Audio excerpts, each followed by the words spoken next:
Kalian mau tahu nggak gimana cara Tuhan, gimana cara Allah ngajarin kita tentang konsep rezeki? Karena Allah itu kan nggak mungkin ya ngajarin kita lewat teori. Seperti misalkan guru di kelas kita gitu yang ngajarin kita lewat papan tulis atau PowerPoint. Allah pasti mengajarkan kita lewat media pembelajaran yang paling efektif, yang sudah teruji. Kalau kita belajar lewat media ini, pasti 100% kita paham dan 100% kita ngerti. Nah, media inilah yang kemudian kita kenal dengan yang namanya fase hidup. Satu situasi dalam hidup yang akan ngasih kita 3 hal. Yang pertama adalah masalah, yang kedua adalah pembelajaran, dan yang ketiga adalah pertumbuhan. Dan ketika kita berhasil untuk lewat dari satu fase ini, itulah yang kemudian biasa kita kenal dengan istilah derajat kita diangkat, alias derajat kita ditinggikan. Contoh kasusnya gini, ini kita kan lagi ngomongin soal rezeki ya. Teman-teman masih ingat nggak sifat dasar dari rezeki itu apa? Sifat dasar dari rezeki itu adalah mengalir, bukan memusat, apalagi menimbun. Nah, ketika datang satu fase dalam hidup di mana kita sudah kerja keras terus dari pagi sampai dengan malam, penghasilan kita juga selalu meningkat, income kita pun juga sudah nggak hanya datang dari satu tempat saja, tapi di satu sisi yang lain nggak tahu kenapa semua penghasilan itu tuh cuma numpang lewat aja gitu. Habis saja itu semua untuk biaya-biaya hidup kita dan juga biaya hidup keluarga kita. Dan semua pengeluaran itu sifatnya adalah kebutuhan. Nggak ada yang sama sekali kita hamburkan untuk keinginan kita. Bahkan yang lucunya nih, bisa jadi kita dapat uang dari sesuatu yang kita nggak sangka, entah itu misalnya adalah bonus dari kantor, atau bonus dari klien, atau apapun itu. Tapi nggak lama kemudian muncul satu kebutuhan yang biayanya itu sejumlah uang yang baru kita terima itu.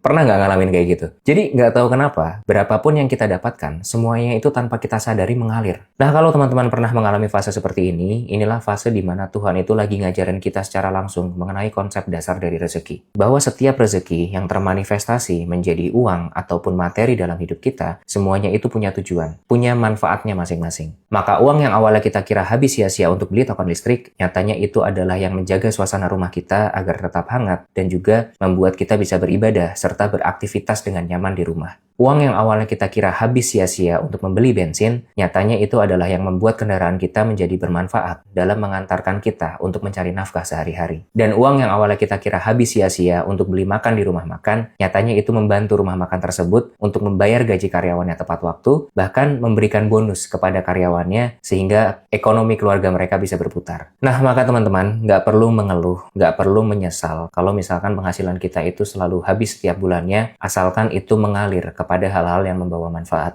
Menyesallah kalau penghasilan kita itu justru habis atau minus karena kita yang terhasut oleh hawa nafsu kita untuk membeli hal-hal yang sia-sia yang sifatnya itu hanya sebatas keinginan-keinginan semata.